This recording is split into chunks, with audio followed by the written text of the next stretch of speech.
I'm guessing not too many people have heard of the Holodomor, Stalin's terror famine.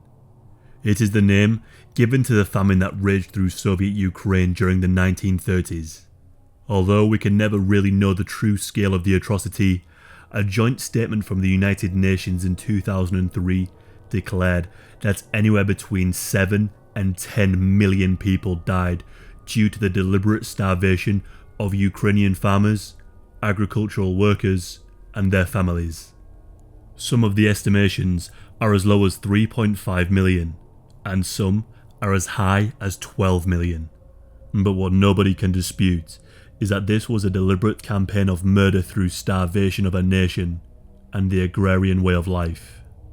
The word Holodomor comes from the Ukrainian for hunger, holod, and plague or extermination, mor. The recognition of this genocide was largely suppressed by the Soviet Union as late as the 1980s, and they denied it despite the exodus of those that survived the Holodomor telling their stories. It was only towards the end of the Soviet Union did people only discuss what truly happened. In order to understand why the Holodomor took place, you must first understand the Soviet Union's situation in the 1930s. Stalin's 5-year plan was to bring the largely peasant and agrarian population of the Soviet Union into the 20th century kicking and screaming if needs be. Vast numbers of former farm workers were drafted into the growing factories. Some 8 million people added to the assembly lines as cities boomed and villages shrank. It was often thought that a communist revolution could only work if there was a sufficient working class. Russia was never thought to be the setting for the first communist revolution, more likely the countries with stringent working classes such as Germany or Great Britain. And so, to fit the Marxist ideologies and compete with their Western rivals, Stalin sought to change the Soviet Union and rush towards the development of the working class. In addition to push for an increase in factories, the individual farming practices were brought to an end, and food production was collectivized by the state. State farms were set up using the seized land, and peasants were drafted as day labourers. The farmers that refused to hand over their land to the state were shipped to various prison camps, usually to the far reaches of Siberia. It was the kulak class of peasant that Stalin wanted to deal with. Kulak was a term for wealthy or productive farmers. Various campaigns were launched against this class of people, dehumanizing them. One such phrase was that kulak girls are less than louses. Generally speaking, as industry increased, food production fell. Between 1931 and 1932, the harvest fell by approximately 3 million tons, which was 60% off the target for production. As a result of this poor harvest, the rationing of food was put in place. Whilst many of those in the cities undoubtedly went hungry, it was the Ukrainians and the Kazakhs who truly suffered. Grain was seized by the state and rationed according to need. More food was given to those working in the cities rather than the farms.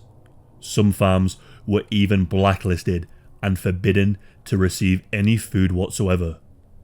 Malnutrition set in as the famine started in full swing. Stalin and the other leading party members made it very clear that they wished for the kulak class of people and other undesirable Ukrainians to be liquidated, and they would do this under the cover of a famine that they struck. A general feeling of distrust reigned. Were these kulaks hoarding the grain to punish the Soviet Union for grabbing their land? Regardless, Stalin's response was one that plunged Ukraine further into famine. Secret police were dispatched to deal with the worsening situation. Any and all food was confiscated. Intellectuals that criticised the state and the party were rounded up and shot. Books that were written in Ukrainian were removed from schools and libraries.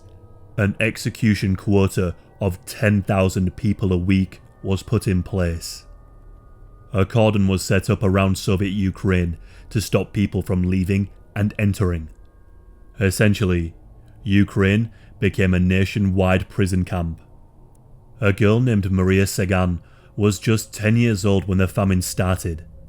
Her mother died when she was young, and her father ended up in Siberia, leaving her and her sister alone to work on a communal farm.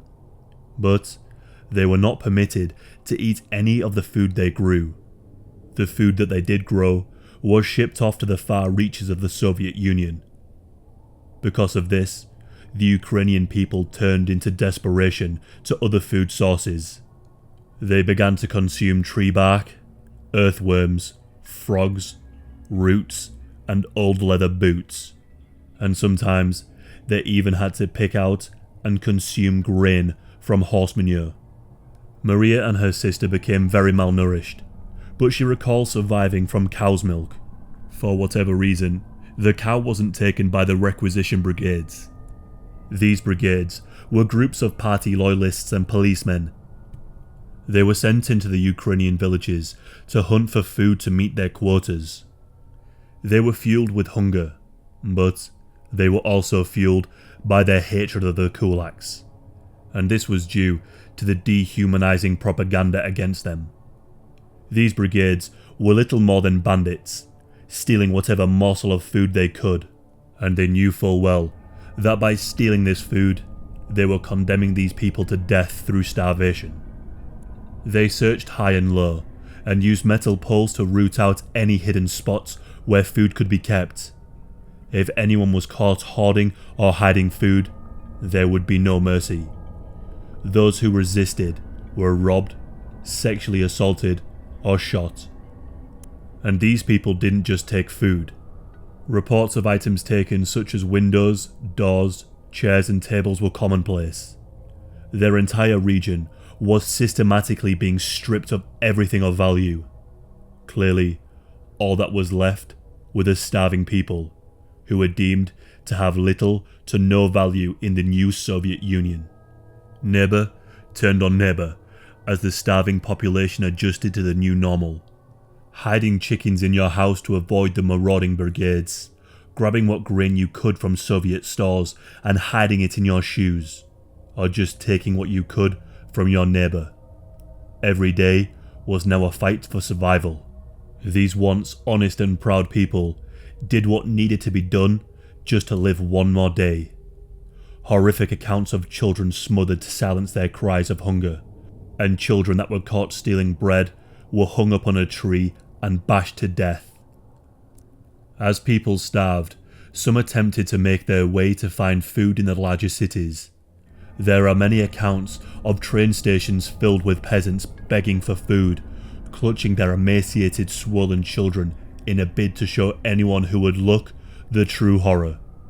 People died in the streets as they begged and searched for morsels of food to eat. Valentenia Kasprik was one such child, only 6 years old at the height of the famine. She recalls initially searching for roots and bark for sustenance. As time progressed, she managed to get to a nearby hospital.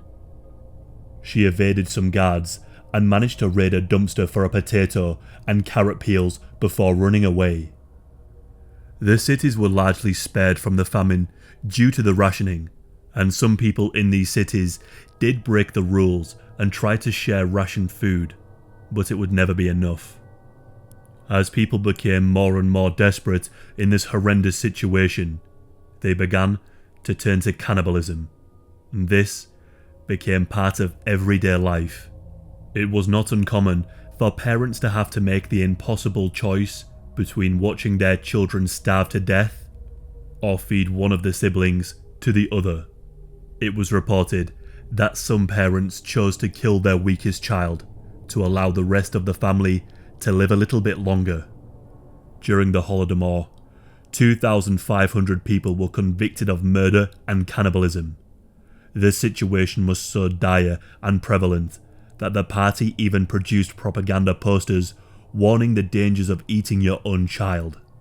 There is even an account of one set of parents not willing to either kill their children or have them survive as cannibals. So instead, they chose to leave their children in a deep hole. Better not to have to watch them suffer. There are even some truly horrific pictures of human meat vendors, and you can find these pictures on the internet. But ask yourself, what would you do in such a truly horrendous situation where your only chance of survival is to eat your own dead child? It is estimated that between the executions and starvations, that some 25,000 people died every single day. Where the Holodomor is different from many other famines throughout history is that it was a calculated response by Stalin to the state of the Soviet Union. The deaths of 7 to 10 million men, women and children was considered a small price to pay in exchange for the state-run farms and to get rid of the independent kulak way of life. Stalin and the other party officials were happy to remove huge swathes of the population in an effort to create a modern, more industrial nation with a thriving working class. As the Ukrainian labourers died, the food production slowed even further, and Russian labourers were shipped in to replace the ones that died. It is hard to argue that the famine was not a deliberate attempt to destroy the way of life in Soviet Ukraine. From the destruction of the Ukrainian language to the blacklisting of certain villages, it seems that every decision made was to plunge the Ukraine further into famine. In the last few decades, nations around the world have begun to officially recognize the Holodomor as the genocide that it was. Ukraine, Australia, Canada, US, and Colombia are among the countries that have passed resolutions to enshrine that the genocide was committed against the Ukrainian people. The Russian Federation to this day officially states that the Holodomor was not an ethnic genocide. I would invite you not to forget this genocide and to do your own reading on this subject. Anne Applebaum's book, Red Famine, is a great place to start, as is Stalin's Peasants by Sheila Fitzpatrick. Make up your own mind as to whether this was a deliberate attempt to remove Ukraine, or whether it was just part of Stalin's callous regard for human life. Either way, the events of the Holodomor will likely remain one of history's most appalling famines.